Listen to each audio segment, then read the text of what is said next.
விஷால் சக்ரா படத்துக்கு பிறகு ஆனந்த சங்கர் அப்படிங்கிற ஒரு இயக்குனர் எனிமி படத்தில் கதாநாயகனாக நடிச்சிட்ருக்காரு. இவருக்கு இதில் வில்லனாக வர்றது வேறு யாரும் இல்லை, அவரோட க்ளோஸ் ஃப்ரெண்ட் ஆர்யா தான். ஆர்யாவும் விஷாலும் ஏற்கனவே அவன் இவன் அப்படிங்கிற படத்தில் நடித்து படம் சூப்பர் ஹிட் ஆனது எல்லாத்துக்குமே தெரிஞ்ச ஒரு விஷயம். இந்த எனிமி படத்தில் விஷாலுக்கு ஜோடியாக டப் ஸ்மாஷ் புகழ் மிருனாளினி வந்துட்டு ஜாயின் பண்ணியிருக்காங்க. இவங்க ஆல்ரெடி ஐடியில் ஒர்க் பண்ணிட்டு இருக்கப்போ டப் ஸ்மாஷ் பண்ணி ஃபேமஸ் ஆனவங்க. அது மட்டும் இல்லாமல் மிருனாளினிக்கு இது ஒரு பெரிய என்ட்ரி. ஏன்னா விஷால் அண்ட் ஆர்யா கூட அவங்க ஜாயின் பண்ணி நடிக்கிற ஃபர்ஸ்ட் மூவி இது. அப்படி இருக்கப்போ இந்த மூவி ஸ்பாட்டில் பார்த்தீங்கன்னா திடீர்னு ஒரு சண்டை காட்சினப்போ நடிகர் ஆர்யாவுக்கு பலத்த காயம் ஏற்பட்டு ஹாஸ்பிட்டலில் அட்மிட் பண்ணியிருக்காங்க அப்படிங்கிற தகவல் கிடச்சிருக்கு.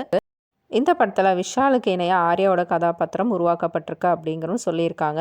இதில் பெரும்பாலான பகுதிகள் பார்த்திங்கன்னா ஹைதராபாத்தில் எடுத்திருக்காங்க. மீதி வந்துட்டு சென்னை பூந்தமல்லி ரோட்டில் செட் போட்டு எடுத்திருக்காங்க. இதில் தான் வந்துட்டு விஷால் ஆர்யா சண்டை காட்சியும் படமாக்கியிருக்காங்க. இருவருமே டூப் நடிகர்களை வைத்துக்காம நேரடியாகவே சண்டை போட்டிருக்காங்க. இதில் தவறுதலாக ஆர்யா கையில் பலமாக அடிபட்டிருக்கு. இதனால் உடனே அவர் ஹாஸ்பிட்டலில் அட்மிட் ஆகியிருக்காரு. அங்கே அவருக்கு தீவிர சிகிச்சையும் அளிச்சிருக்காங்க. சிகிச்சைக்கு அப்புறம் ஆர்யா மீண்டும் படப்பிடிப்பில் கலந்து கொண்டுட்டாங்க அப்படின்னு சொல்லி படப்பிடிப்பு குழுவினர் தெரிவிச்சிருக்காங்க.